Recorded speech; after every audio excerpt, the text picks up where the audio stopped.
Hello, hello, and welcome back to the Who Are You podcast. I'm your host, Connor Overbay. Every single week, we are coming out of Jacksonville, Florida. If this is your first time listening to the podcast, welcome. We're always happy to have a new listener or watcher now that we actually have our YouTube page up now. You guys can give us a follow on all of our social media. It's going to be at Who Are You Pod for everything from Instagram, TikTok, Twitter, Facebook, all the normal spots, and including YouTube. The YouTube is growing, and we're very thankful for it. If you guys are checking out this video and you're a first-time listener, press that subscribe button. It makes our lives easier, helps us get seen by more people, and we're very thankful for it. As well as if you guys know anybody who has a story that needs to be told, a business owner, an entrepreneur, anything, feel free to hit me up on social media, or you can email me. It's going to be whoareyoupod@yahoo.com, and maybe we'll have you guys on a future episode. But today, we're sitting down with a very, very special guest, an interesting guest, actually. One that I've had one mixed martial artist on here before, and he is not up to the stature that you are currently, but he's working his way up and everything. Okay. But today, I'm sitting down with Mr. Ramon Taveras. Is that? Yes, sir. Ramon okay. Taveras. Gotcha. We were talking names before we got started and everything. So make sure you let everybody know where they can find your social media, anything that you want to promote, all that good stuff. My name is Ramon Taveras. You can find me on Instagram at catch_Ds_hands, Twitter at Ramon Taveras, and Facebook at Ramon Taveras. Hell yeah, man. Well, like I said, I appreciate you taking the time to, I know you're a very busy man. We've been going back and forth on social media and stuff for a little bit, and I appreciate you reaching out. So just to kind of get started and everything, we're going to get a little bit more of your background story, and then we'll also get into what you're doing today. Okay. So the first thing I always ask everybody is, where are you originally from?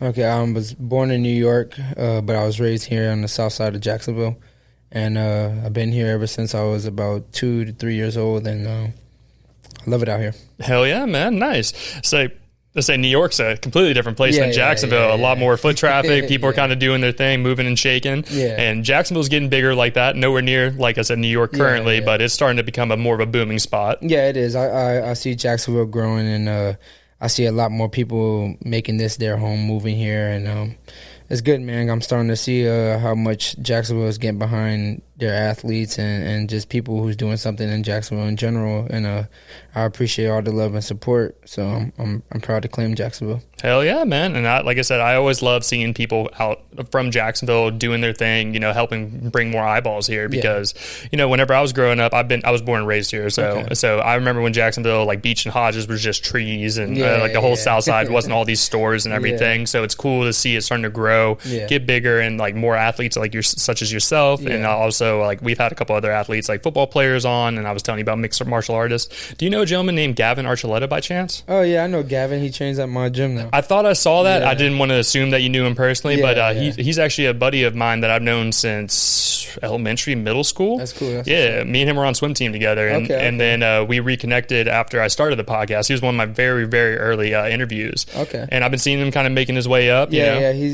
He walked into my gym.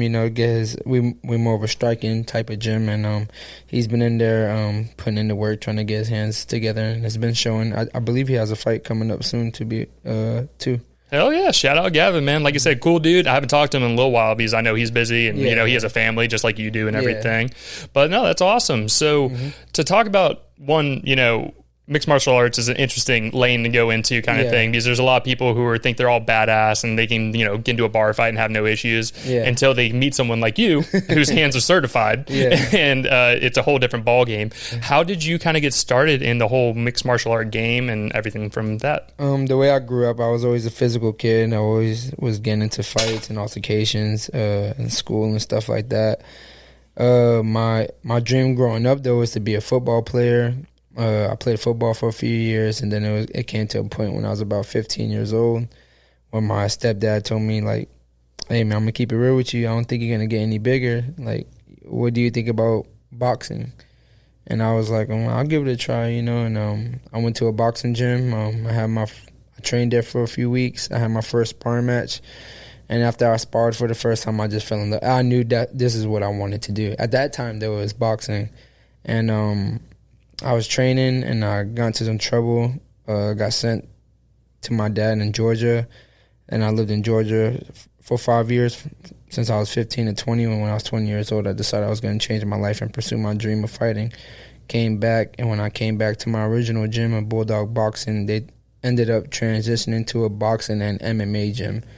So I took a few boxing matches and did a few boxing tournaments. And then my coach convinced me to do an MMA fight, and I ended up taking one, and I fell in love with it, and I knew that MMA was the route I wanted to go, and I stopped boxing and pursued the dream of MMA. That's badass, man. You know, like I watch it on TV and you guys make it look so effortless. Yeah. That's the thing. I think that's what gives people this false sense of confidence that they can just like, you know, fight like you guys do. And then I watch you guys, I'm like, especially like jiu-jitsu and seeing how people can roll, get into different positions. Like you guys are thinking things through like 4 steps ahead. Yeah, chess match. Yeah. And then other people are like, oh, he just got lucky and all this other stuff. I'm like, I'm like, there's a lot of training and everything. But no, that's awesome. So your first mixed martial arts match, was there any nerves, like, and had you been training in like such as like jiu-jitsu and other things other than boxing before? I literally trained like 2 weeks for my first MMA match. I didn't grapple. All I did was work on takedown defense. I already was confident in my hands at the time. And actually, my first fight was a local fighter from here. He's actually in the UFC now, too. His name's Steven Kozlow. Okay. And we ended up fighting. It was a very good fight. Me and him went to war. He ended up getting the decision at the end. And but I just fell in love with it after that. Like I felt like I was able to be me. I was able to be the wild person that I am and let that person inside of me out. You know, in boxing, it's all about, like, I mean, MMA too is more about respect and stuff like that, but I feel like you can't be as wild and free as you can in MMA, you know? And, yeah, man, I took that fight. I wasn't nervous because me and him had a lead up into the fight, so I actually didn't like him at the time. And so I was ready to kick his ass. But after that, my second fight, that's when I felt the nerves and stuff like that. And it's natural, you know. There's nothing that you could do to make it go away. It's all about knowing that who you are and be overcoming those feelings that you feel, you know. I go through it every time I get in that cage, you know, but I remind myself who I am and what's my purpose and what I'm here for, and, you know, and it's way bigger than those feelings that I feel. No, I totally agree with you, man. Like with me, you know, my sporting career was playing football, basketball kind of thing. Yeah. I was 230 pounds going into high school, and then after my sophomore, junior year, I dropped it down to 170. Oh, shit. Yeah, and I'm a pretty big dude. I'm 6'4", 6'5", and I played tight end in football. Okay. And I was like, I'm tired of getting fucked up, man. I was too skinny, and I just did not want to keep getting rattled. No, it is. Yeah, so I played basketball for a while, man, and I did AAU ball, so travel, you know, did all that. I was decent. I wasn't anything like going professional in any way, shape, or form, to be 100% honest, but got to play against some guys who are in the NBA now, and it's crazy to see. Dope. Oh, no, it was awesome, man. I loved the experience, and also taught me how to be a team, like work with my team, be a team leader, and all that stuff as well.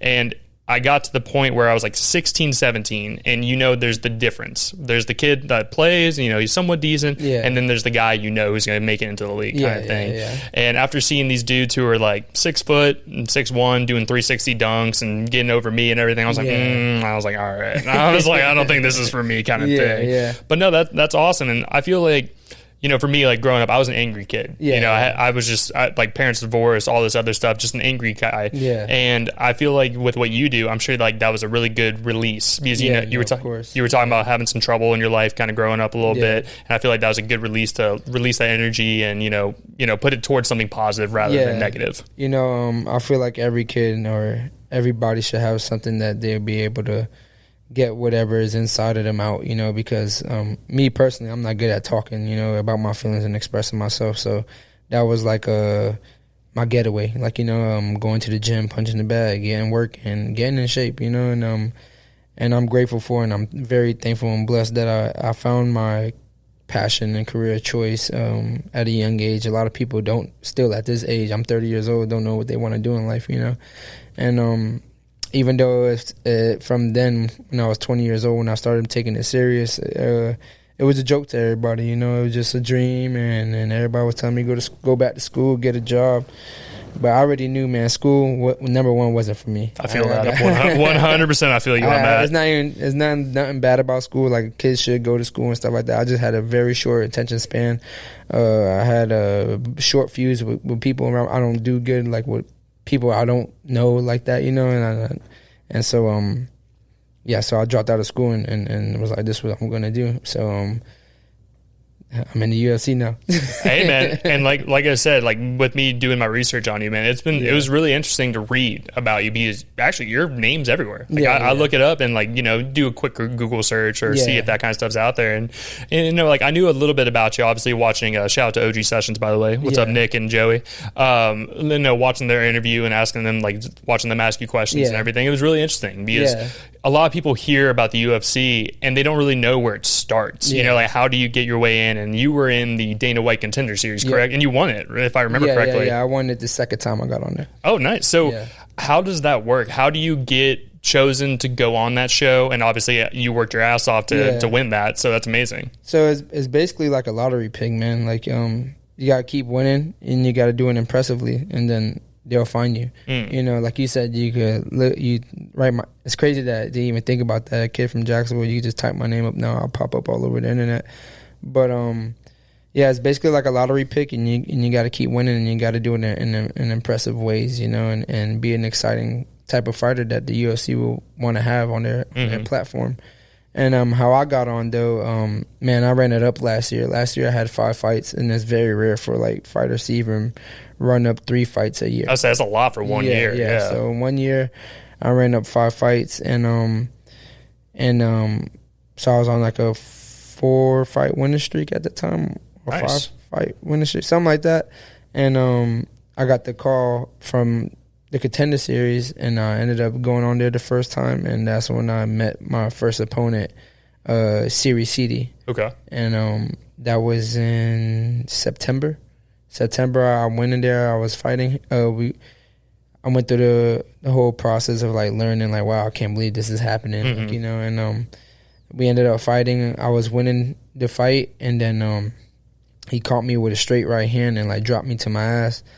And when he dropped me, though, I was completely aware of what was going on. I wasn't knocked out. Everything was fine. And I literally, you see me catch myself with both of my hands when I fall down, and I'm looking at him, and the referee jumps in and stops it early. And the stoppage was so bad that Dana White came to me himself, and he even said it on the show at the end of the show that was one of the worst stoppages he ever seen in his life. And he's been doing this since the UFC. Of course, yeah. And so he asked me, he said you can make 135 easily, and I told him yeah. And then he was like, I want to bring you back in 4 weeks at season episode 10. So I believe we fought episode 5 or episode 6. And then I came back October 10th, and I fought Cortavius, and I ended up getting one of the fastest knockouts in Contender Series that season. That's badass, dude. I know that's a good feeling right there. I ended up coming back, and I knocked him out in 28 seconds. Damn, bro. 28 seconds? Yeah. That's a feeling right there, man. He's like, so you brought up the fact about you getting knocked down and everything. Like I've gotten in scuffles and everything, but not obviously like a professional match. Yeah. From what I've heard, it's not like you're knocked out. They just hit that right button and your legs just go out from under you, and it's really not much you can do about that. How I like to explain it just feels like you take a long blink. Like, you're like, oh shit, how the fuck I get here?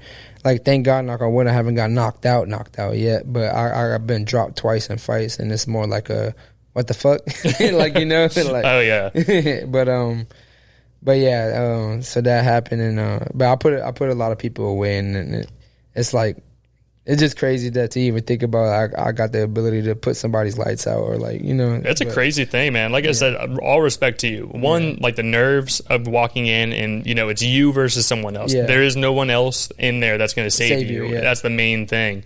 And it's crazy to see, you're fighting a blood sport, man. Like this is modern day gladiator shit that you're doing, and you're getting in there and taking care of business. Yeah. And I've seen that you are not just hands. Obviously, I've seen submissions as well and everything. After you started, the boxing and everything, how did you choose like your jiu-jitsu coach or any of that kind of stuff? How did that all go to be? So in my gym, they already had everybody under one roof. Okay. So my striking coach was my jiu-jitsu coach. Oh, nice. Okay. And then he ended up bringing a few jiu-jitsu coaches along, and then I just fell in love with the sport of jiu-jitsu because I knew that's something I wasn't really good at.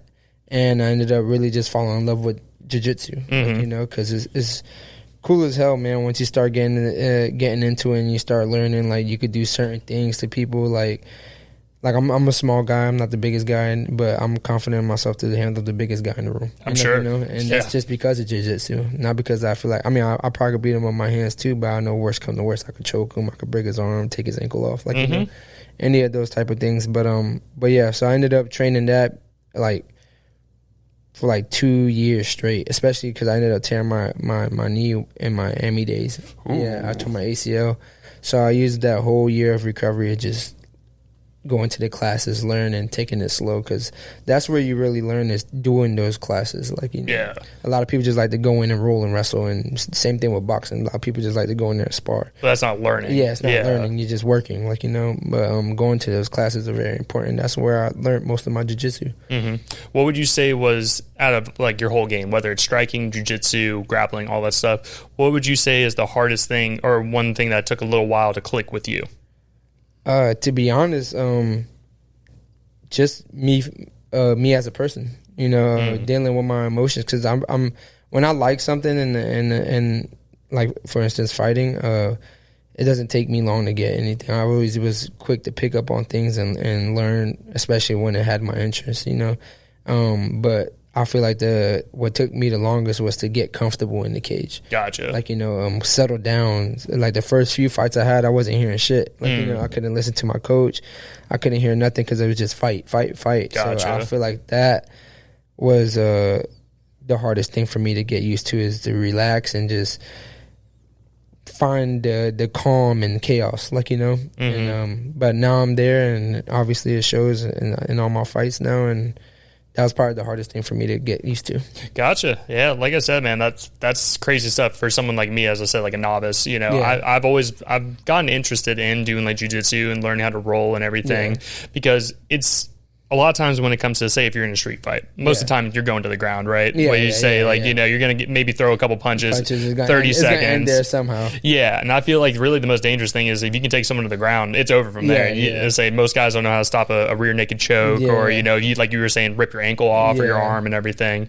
So whenever you got done with the contender series, explain the process from there and then going and getting into the UFC, because I believe when you win the contender series, you get a contract, correct? Yeah. So you get a 4-fight contract, and that's decent, really. 4 or 5. I didn't realize there's that many. Okay. Yeah. You get a 4-fight contract, and then right from that point, you just wait until they come at you with fights, and you accept the fights.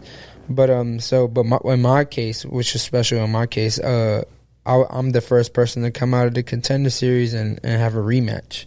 So I ended up rematching the guy that I lost to in the first time I went to the contender series. So as soon as I won my fight, Dana White was like, if I give you this contract, you already know who you're fighting. And it just so happened the guy's Canadian, and they had a Canada fight card in January. So I fought in October. And as soon as I got the contract, I already knew I was fighting in January. That's badass. Okay, hell yeah. Say that first fight in front of, obviously I know the show is bright lights, there's people there and everything, but going, and I haven't even been to a UFC event, but from what I see on TV, it looks wild, man. Like you walk out there, they dim the lights, your song starts playing, and you walk out there. Walk me through that experience of the first time walking into the octagon of the UFC. So my fight with my rematch, I didn't really have the best camp. I had like a falling out with my coach at the time. I was going through some family issues, and I, to be honest, I barely was training. I was doing the bare minimum, you know. But I didn't want to say no to the fight because it's my opportunity, you know. And what I look like telling Dana White no to a rematch to somebody I know I could beat, like, you know. And respect to him though, because I learned a valuable lesson in that fight, which I'll get to. But getting there, like I felt like I belonged, like, you know, and for me doing the things the way that I did things, I ended up missing weight by like 3 pounds, and then I had to give up 30% of my purse to him and stuff like that. And shout out to him for taking the fight still. And but the walkout was like that's when it hit me, like, oh shit, this is real. I remember sitting in the back. So they got the curtains or whatever, and they had the curtains like halfway open so I could see everything. and they did an intermission. So I'm waiting there for like 5 minutes, just looking outside, and then everybody's just looking at me, and I'm looking at them. And it got to a point where I didn't want to look at them no more, so I just like crouched down and started like looking at the floor, like, you know, because I didn't want to look at them no more, because shit started getting heavy. That's when I was like, oh fuck, I should have trained, I should have did this, like, you know. That's when shit started to hit me. And then they count down, they be like 5, 4, 3, 2, 1, and they tell you to walk out. You walk out. And when I was walking out, I just remember seeing this little kid, and I ended up giving him my hat, and he was all like excited I gave him the hat. And then I started getting love from Canada. Everybody started giving me that, telling me let's go. And then that's when I was like, oh shit, like, all right. And then it was like a certain point, like when I almost got to the cage, where I looked up in the sky and I was like, this shit is crazy. Like, you know, it's even in the walkout, like you see me look up in the sky and I just shake my hand like, what the fuck, like, you know. And once I got in there, I was like, all right, this is what I'm supposed to do. I'm meant to be here. So whatever happens is going to happen. I just know I'm going to fight. Mm-hmm. And me and him had a really good fight. It was honestly a fight of the night, but I ended up missing weight. So I wasn't eligible. They should have just gave him the money. I understand what you mean. But I wasn't eligible for it. And but me and him had a 3-round war, and I ended up winning. I ended up winning the split decision. And the most valuable lesson that I learned that fight was I'm fighting the best in the world now. I can't be bullshitting, half-stepping. I belong in that sport, and I know I do, because I'm good, and I beat him at my worst, you know? So I know later on down the road, me and him will see each other again, and I can't wait to do it, because I know I'm the better man, and he will see me at my best next time. That's badass, man. Mm-hmm. I know, like, obviously, I know the weight thing is a big thing, and that's actually a question I had written down to talk to you about. So, weight cutting. Yeah. I've heard mixed reviews, you know, I mean, some people call it legal cheating and all this other stuff. What do you normally walk around at? Right now, like this morning, I woke up at 172. Oh shit, that's a fat cut. Yeah. Okay, I'm one of the bigger 35ers. Okay, so walk me through how you do that, because I've seen guys either, you know, obviously you work out, you train, do all that stuff. I've seen saunas. I've seen the what are those, like not metal, but the blankets and everything. The blankets and stuff. That's all kind of like sauna like. But the most important part for me, because I'm one of the heavier dudes, is dieting. So I try to diet down to like 150, 148. And then from there, I do a thing called water loading. Okay. It's where you trick your body into thinking it's going to receive all this water. Then you slowly cut the water. And then you start releasing the water with it, whether you peeing it out, sweating, like, you know. And you cut the rest in water weight. So this is when I knew I was fucked, though, when I got to Canada. Because when I got to Canada, I was 153. A week out, I'm usually like 150, 148, you know. And I was doing the water loading. And then another mistake that I did was follow the UFC steps. Like, usually I'd be like, one boiled egg, half avocado, or some shit like that. And I was eating what they was giving me, because I thought, like, it's the UFC, they know what they're doing. Like, I was eating. I was like, damn, I never ate this much before I made the weight. And I ended up paying for it, but it was all my fault, though, for not taking the shit too serious. And but I'll usually diet down, and then I'll cut the rest in water weight. So I ended up getting there at 153, and then I ended up weighing in at 139. Okay, 5 or 6 or something like that. And but when I did my last Contender Series fight, I got there at 151 or 150, and I made 136. That's a crazy like change in weight and everything. Yeah, man, it's like death. He's like, you basically dying. Well, that's what I was gonna say. Is like I've seen. I think there was one recently where a dude like stood up on the scale and damn near passed out as he was stepping out and everything. But I think that one you talking about the guy that was fully clothed. I believe so. Yeah. Something was different with that guy, though, because he ended up making weight, but I think he like drank like contaminated water in Brazil and got sick. Oh, okay. So he was supposed to weigh in at 156, and he weighed in at 146 and weighed in at 143 fully clothed. So he was fucked up. He was like throwing up, and he was sick, so they called the fight off. Yeah. But cutting weight really does suck, man. And I wish there was a way where they could like figure out like, all right, this is your weight class, this is your weight class, you know. But it's not cheating, because if you make the weight, you make the weight. Of course. And like whenever I say legal cheating, this is what I've heard, you know. That's what some people do say, like, you know, because they are weight bullies, like, you know. Mm-hmm. And even though I walk around that weight, I put on a good amount of weight, like when I walk in, and it is pretty heavier than most people that walk in. Well, yeah, because there's a lot of times, like, just because you weighed in at that time, by the time the fight starts, that none of those guys are weighing that much. Like by the time I ended up getting to, I won't say what I was in my fight before, but when I weighed in at 136, I got in at 157. That's crazy, man. That's damn. Was that 20 pounds? Yeah, that's crazy, man. Mm-hmm. I would say because. I remember in high school, so like wrestling and everything. Yeah. I remember I had buddies on the wrestling team. They'd be walking around spitting in the jug. They'd be wearing those what are those things called? The sweatsuits and everything. Man, I'm like, dude, you look like you look great. I do. That's not. If I had to say one thing I hate about fighting is that it's hell, man, and that whole week you're just going through it, especially like you're seeing people drinking and eating. And you're just like, I want to do this. Fuck, man. But, it's the cost you got to do. You're living your dream. And at least like I said, there's a lot of people out there who think they want to live their dream and they see what they have to do. They're like, I don't know about that. And it's not only that, though. It's the discipline of doing what you don't want to do, getting up in the morning. Like, I love fighting, and I love training too, to a certain extent. I don't like doing it every fucking day, and I just like getting in shape and stuff. But doing the things that you got to do, like wake up, diet, sleeping schedule on point, missing out on certain things like parties, birthdays, whatever you're missing out on, just for one specific day, and that's where that W means everything when you get in there to fight. And so that W means everything to me because it makes everything worth it. Exactly. No, I totally understand that. So, like, when it comes to your camp and everything, and you're gonna have a fight, say it's in January. Yeah. How quickly do you start camp, or at least how long is your camp? So as a fighter, you'll like to at least stay in the gym, just to. So what I ended up learning is don't just train when you have fights. Gotcha. Because that's when it gets hard, because now I like to do 8-week camps. And so say if I'm just chilling and just bullshitting around the house and they call me like, you got to fight 8 weeks. And you be like, fuck. So now I got to get in shape. Not only do I got to get in shape, I got to get ready for a fight. So it makes it a little bit harder, So just staying in shape in general. So just staying, like, you don't got to be in the best of shape, but just staying active, Gotcha. And then, when they give you the call, it makes it a little bit easier. But I like to do 8-week camps, and it gives me 8 weeks to prepare.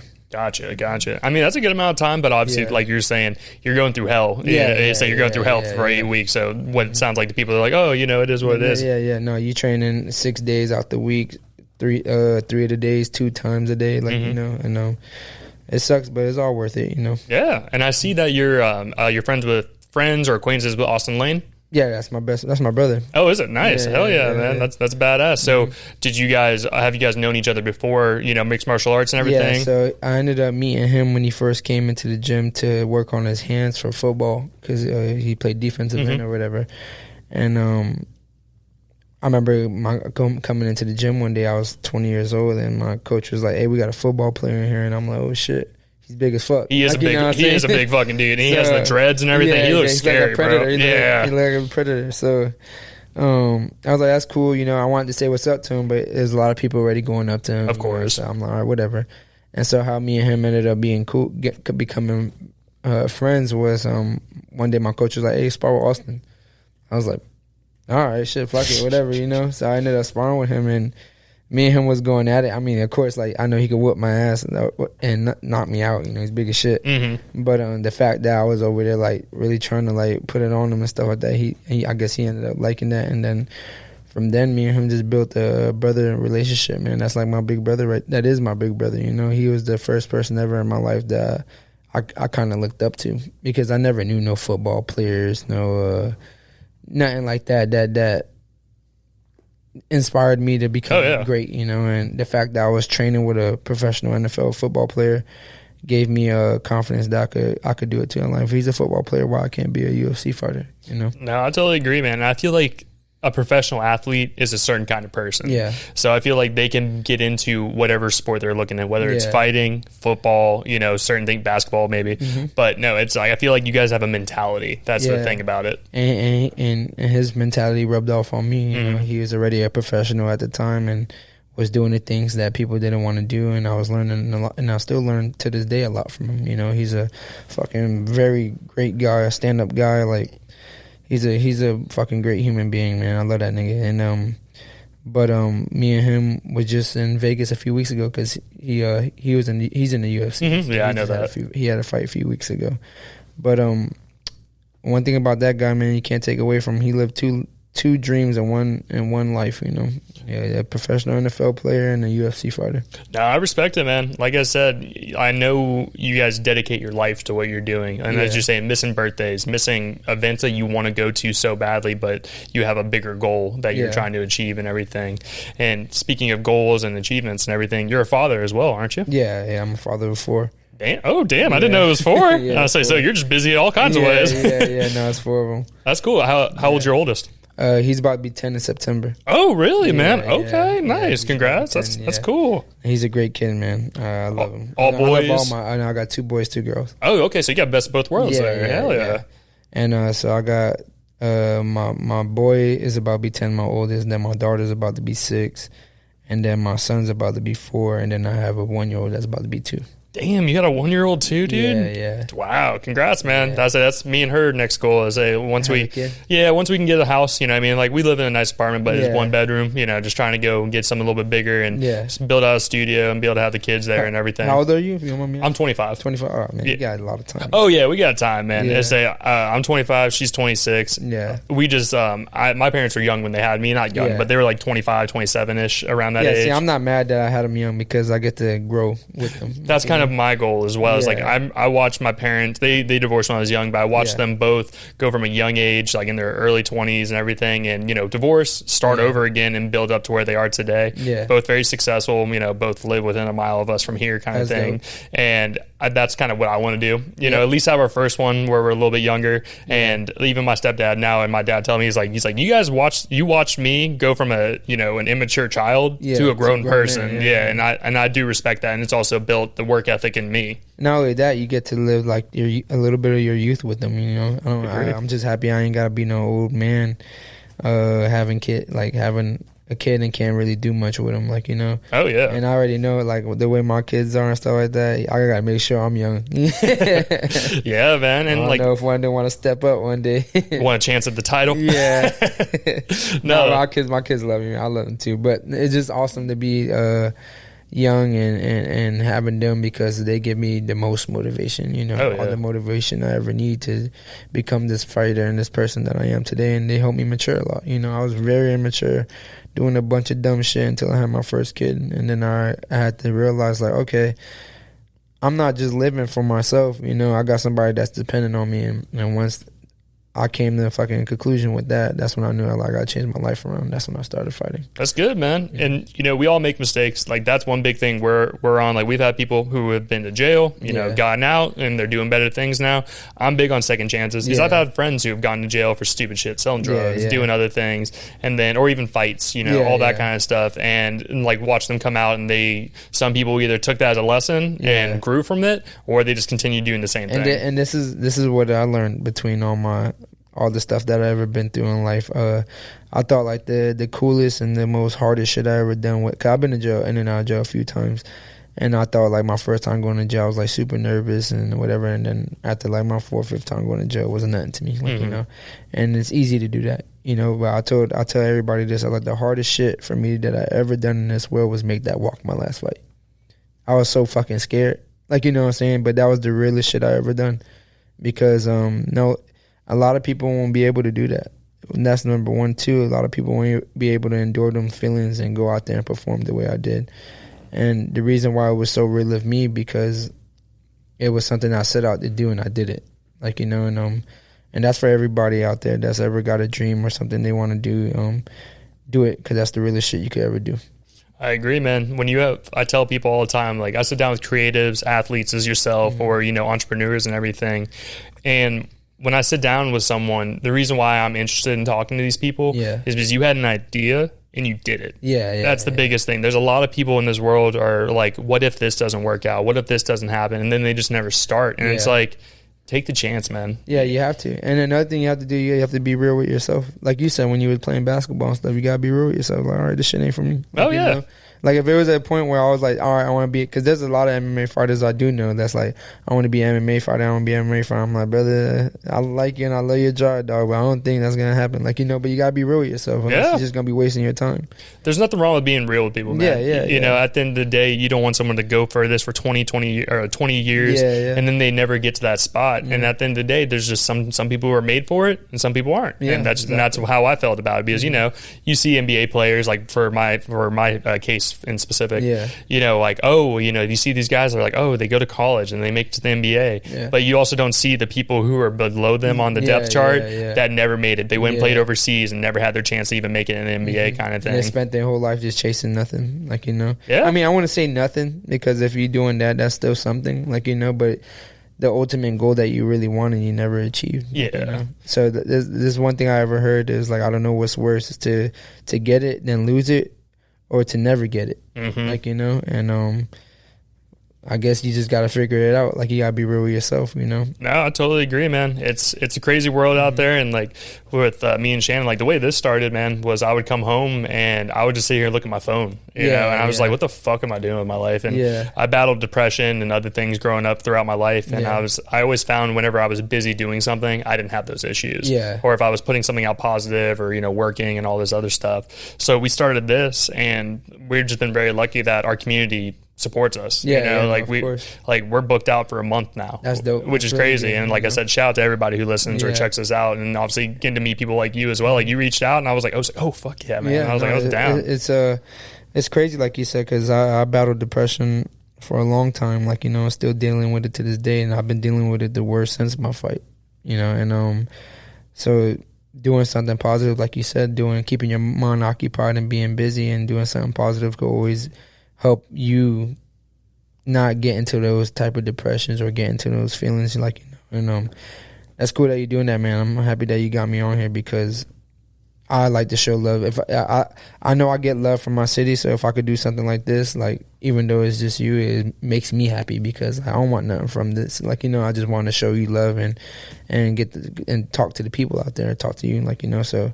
No, thank you for having me, man. Oh, of course, man. Like I said, I was looking forward to it, because this is something, like I said, I'm a novice. I know somewhat about it. Obviously, the down and dirty on everything and how it goes. And you've also been through a lot, man. Like, we were talking a little bit about the show before the show started and everything, and I was going to bring up your brother, if that's okay. Yeah, no, that's fine. And unfortunately, he passed away through an act of violence, and I believe someone else passed away in that same scenario, correct? Yeah, my friend. It was his best friend, my friend. And it was my brother, unfortunately. Yeah, so if you don't mind telling us the story, obviously I don't know too much about it. So long story short, my brother, we grew up where we grew up, the south side of Jacksonville, and we've been around people.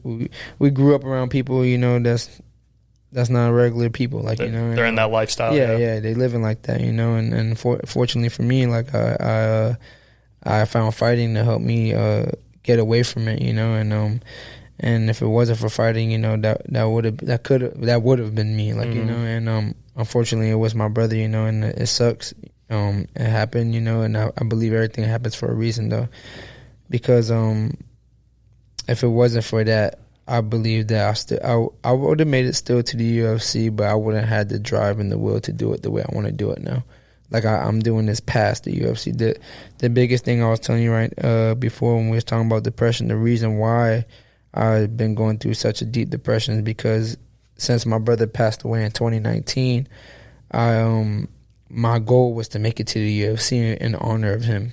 And for some reason, in my mind, I was like, when I make it to the UFC, everything is going to be okay. I'm going to make this right. It's going to make me feel better. And once I made it to the UFC, once I fought and got the first fight out the way, I realized that wasn't the fact. My brother's still not here. I'm still dealing with the things I deal with, with him being gone, and just with life in general. Life is hard, and so I've been dealing with that, and I'm just happy to take. I stepped away from fighting since. Like, I haven't been training as much because I just want to focus on me, because since 2019 I haven't really gotten in touch with myself, how I feel, because I've always been doing it for others, been doing it for my brothers, been doing it for my wife, been doing it for my kids. Like, I never really actually got in there and did it for me. Like, so now I'm outside now being around my kids, being around my friends and family, and really just being alone a lot, trying to figure out like what makes you happy, like, you know, what we gonna do to make you feel better, you know, because if I'm not the best version of me, I can't get the best version of myself to my kids. I can't get the best version of myself in the cage. So I want to get the best version of myself so I could put it out there, you know, and that's what I've been doing. I've been shout out to the UFC for helping me get a therapist and all that stuff. So I'm getting my mind right so I could get in there and get right all around. Hey, man, respect on that. Like, I've been to therapy a bunch of times. Actually, one of our sponsors on the podcast is BetterHelp. Okay. I say teletherapy. We're big on it, man. You know, I mean, cool. At the end of the day, you know, some people are comfortable about talking about it. Some people aren't, and I totally understand. With me growing up, like, what my major issue was is I would just keep everything in and not say a word about it. That's the same thing I do. And then I blow up and then do something wrong, get in trouble, you know, all that type of shit. And as I got older, you know, had Shannon around and everything, she would walk in and I'd be pissed off, or, you know, I'm in tears for no fucking reason and all this other stuff. It'll bring problems in your home, man. Yeah. And you know, it's never your intentions to do it. You know, it's just you're feeling a certain way and you don't know how to express it, you know, and that was my biggest thing. And then I'll take the smallest, it'll be so much shit build up inside me, the smallest thing will fucking blow me up, and then I'm going crazy or I'm drunk as fuck doing some stupid shit, like, you know. Yeah, man, and I respect you for talking about it, man. You know, it's hard out there, you know, it's not like the favorite thing to talk about whenever you're down or all that, but I feel like for you, and this is just me talking, obviously, for you to be the best fighter, you got to be best with yourself, right? You know, you can't go in there with what ifs and all that. You gotta go in there and be like, I'm gonna, you know, this is the task. As Mike Tyson said, like, there's only the task.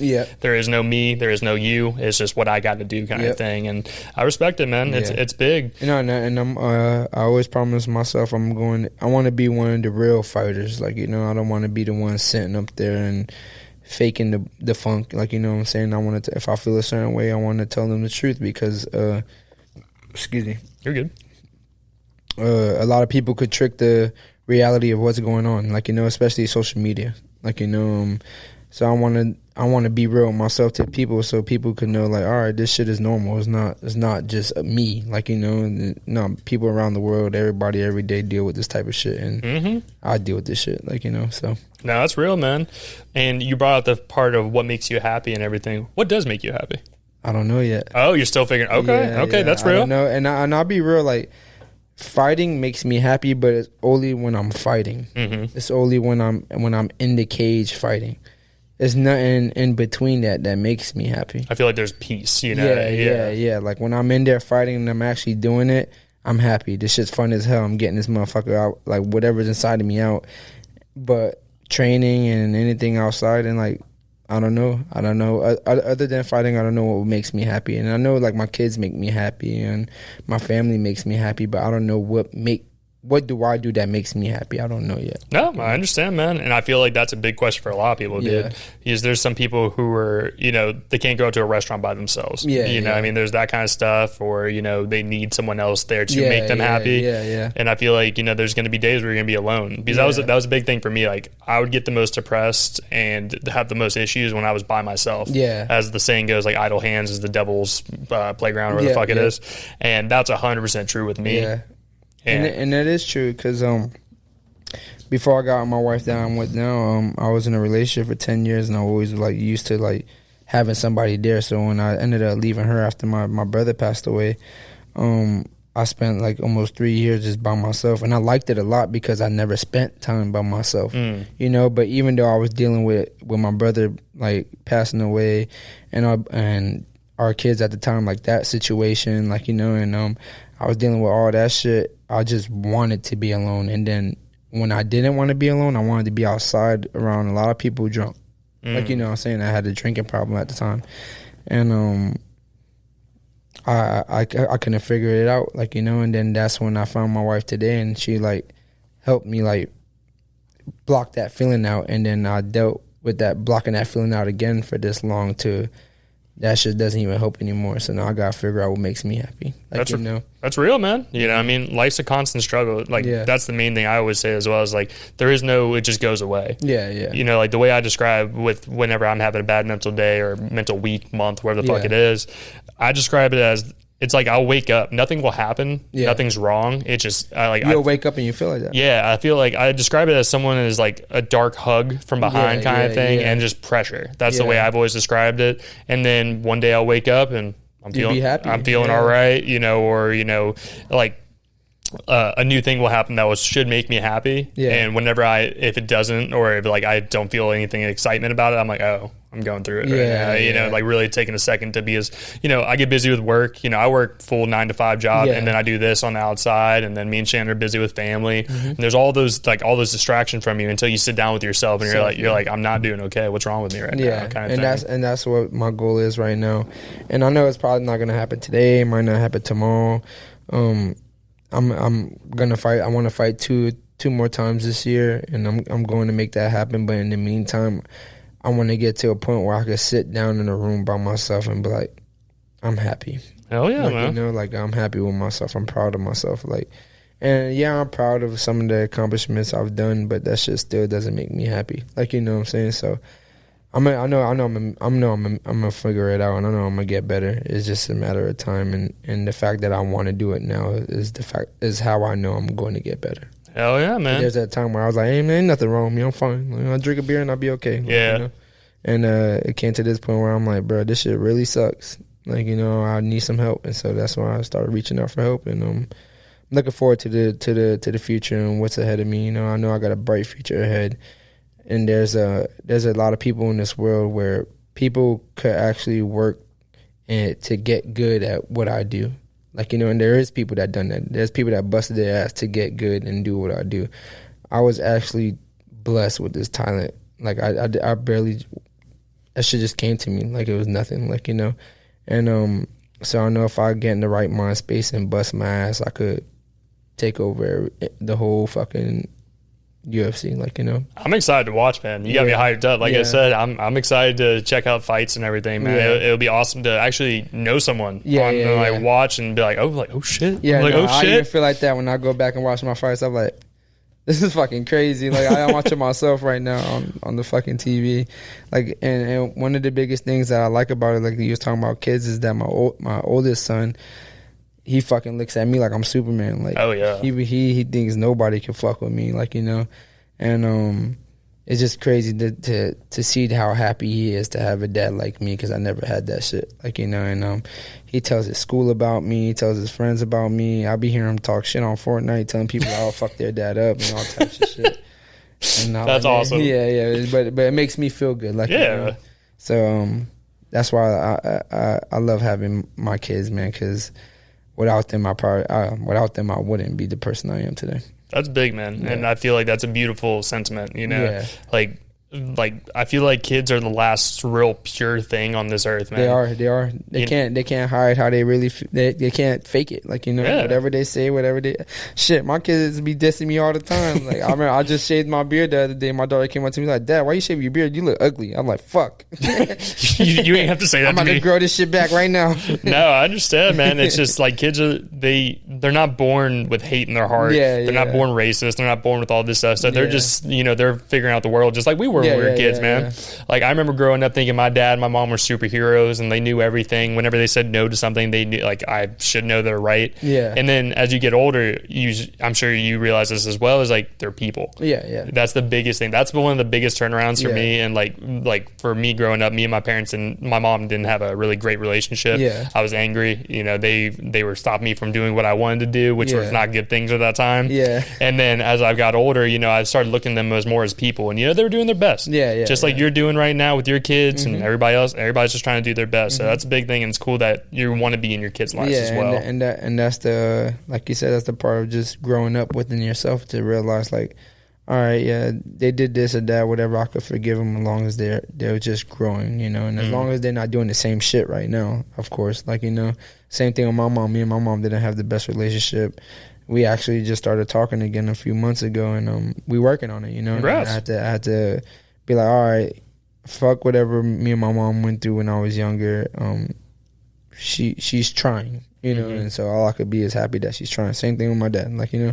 It's a process, man. That's the main thing, man. You know, like it took a while for me and my parents for a while, and it's just, you know, you get older, and sooner or later you start realizing time goes pretty quick. Yeah, no, and you don't want to go out there. And shit happens unexpected, you know. Exactly.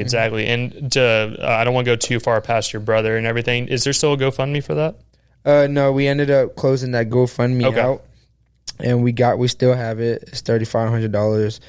For somebody to come forward, you know, for whatever. This shit's been going on for 4 years. But this is why I'm happy I got my main goal was to get to the UFC, to get a platform that I'm going to have. That I know I don't have the biggest platform yet because I'm just now fresh in the UFC, but I know within a year or two I'm gonna be a bigger name in the UFC, and I'm going to use that name to bring justice to my brother. Hey, man, that's real. Like I said, the reason why I brought the GoFundMe, I was going to put it up there. But no, thank you. Yeah, no, we don't have it no more, but we still do have the money. If somebody knows something about my brother's murder, you come forward. And if you have any information that can lead to an arrest to what happened to my brother, you will get the money. Hell yeah, man. So I got a couple more questions for you, you know, and like I said, I appreciate your time today, man. I know you're busy. And no, you're fine. I made sure I have free time to come. You're good, man. Like I said, I've enjoyed this. This has really been interesting for me. I hope you know. Like I've been sitting here, I'm like, this is fucking crazy. Yeah, thank you, man. Yeah, so I got a couple more questions for you. So one of the questions I wanted to ask was, have you ever had to, say, whether it's professional or in your amateur fighting, have you ever had to actually fight someone that you're friends with? Personally, or even if you train with them at your same gym. No, the only fight I had that I fought that was a friend was the first fight. Okay, with Steven, and but I haven't fought a friend yet. I haven't fought somebody I trained with. But when me and Steven fought, after we fought, man, we became best friends. That's my guy right there, and he's helped me a lot with my ground game. He's fucking one of the best people I ever rolled around with on the floor, and I've helped him on the feet a lot, you know. Nice. But, I haven't fought anybody like that I known and that I ended up fighting. Gotcha. Okay, just wondering because I always found that I have fought like somebody that I watched fighting. Oh, really? Yeah. I ended up fighting Charles Bennett. His nickname is Crazy Horse. He was like back in the day, like before I even started watching MMA, I used to see him all the time because he was crazy as fuck in the cage doing wild ass shit. And I ended up seeing him at my first UFC event I went to as an amateur. This is when I tore my ACL. I ended up meeting him there, took a picture with him, and then fast forward, I think, what was it, like 4 years later, I ended up fighting him. And then I ended up knocking him out in the first round. That's full circle right there. That's crazy, to be honest with you. That was something crazy that I experienced. That's badass, dude. Hell yeah. So what is, out of everybody in the UFC, obviously you have your weight class and everything, who would be the top of your list that you would want to get in the cage with? Ilia Topuria. Okay. Yeah. He's a weight class above me. He's 145. But I just feel like me and his fighting style will match up so good, man. I feel like it will be fireworks. That fight, I actually believe that will be a who touches who first, like you know what I'm saying, type of fight. I like his fighting style. I feel like me and him reflect on one another. Like, look, we got about the same fighting style, and I think me and him will have a really good fight. That's solid, man. Yeah. I say the last UFC I watched was I believe it was Gaethje and Holloway. Yeah. That last second when he's like pointing at the fucking ground, like, get right here. 1 second in the fifth round was fucking wild. That's wild, man. Yeah. Who was a fighter that you were a fan of before you even got into mixed martial arts or anything like that? Who was someone that you watched that maybe you looked up to or, you know, wanted to fight style after? Mike Tyson. Okay, that's my that's real. Yeah, that's my. I like that. That's my favorite fighter in the world, man. It's not even that the fact that what he's accomplished is the person who he is and what he's overcome in life, like, you know. And Mike Tyson's my guy, man. That's somebody I really want to meet one day. That was one thing, man. I wish I was born at an earlier time, so I could have really appreciated. Me too, so I could watch that. You know, like I have to go back and watch his fights. Like growing up, though, I was watching. Like I said, I grew up on boxing. I was watching like the Miguel Cottos, the Felix Trinidads, like the Puerto Rican boxers, you know. But Mike Tyson's always been my favorite fighter. It's crazy. Even now to see his transformation, like a year or two back before he really like reignited that fire, he was heavy. He had to, I don't know if it was a cane. He had something that had to help him assist walking and everything. He was going through it again. And that's one guy that's overcame every like fucking obstacle in life that you can't help but to get inspired by him. You know, now look at him. He's back in shape, fucking making a lot of money. Oh, yeah. You know? And it's just fucked up, like, what they did to him on the way up. Like, you know, how they did him and stuff. I feel like if he never went through none of the shit that he went through and people fucking him, he would have been... I mean, he's still one of the best in the world, but he would have never, like, declined so fast so early. I agree, man. It's crazy to see, and... to see the transformation from being heavy, little pot belly and everything like that. And the last video I saw of him, he's ripped, he's jacked, and he's like hitting the mitts and everything. Yeah, I'm he's like, about to fight Jake Paul. I think it's fucking stupid, but whatever, make your money. Yeah, that's the thing, man. That's like these guys are coming in, and obviously I'm not a professional fighter. I wouldn't know what the fuck I'm doing in there. But it's interesting to see these YouTubers and, you know, starting to get into the game and everything. But people are giving Jake Paul some respect a little bit from what I've seen. I give him his respect too, like, you know. It takes a lot, man, because, like I said, I have no idea what I'm doing in there, and see this guy go in there. He looks like he trains pretty good. Yeah, no, you know? And it's not like he's getting in there. It's not looking better. Every fight, he's looking better. He's obviously fucking loving it and putting his dedication into the sport. So I respect it. I just think, like, come on, man, Mike Tyson. I just never thought Mike Tyson would be in on some shit like this. I just hope he doesn't. I hope Mike Tyson doesn't go in there and do what some people say that people be doing, like throwing away the fights and shit. Like, yeah, man, I would hate to see that too. That would suck, but it would make your money. Hey, you got to make some money, and I mean, if there's, say, from what I've heard, it's a good chunk of change. So you know, take that fight.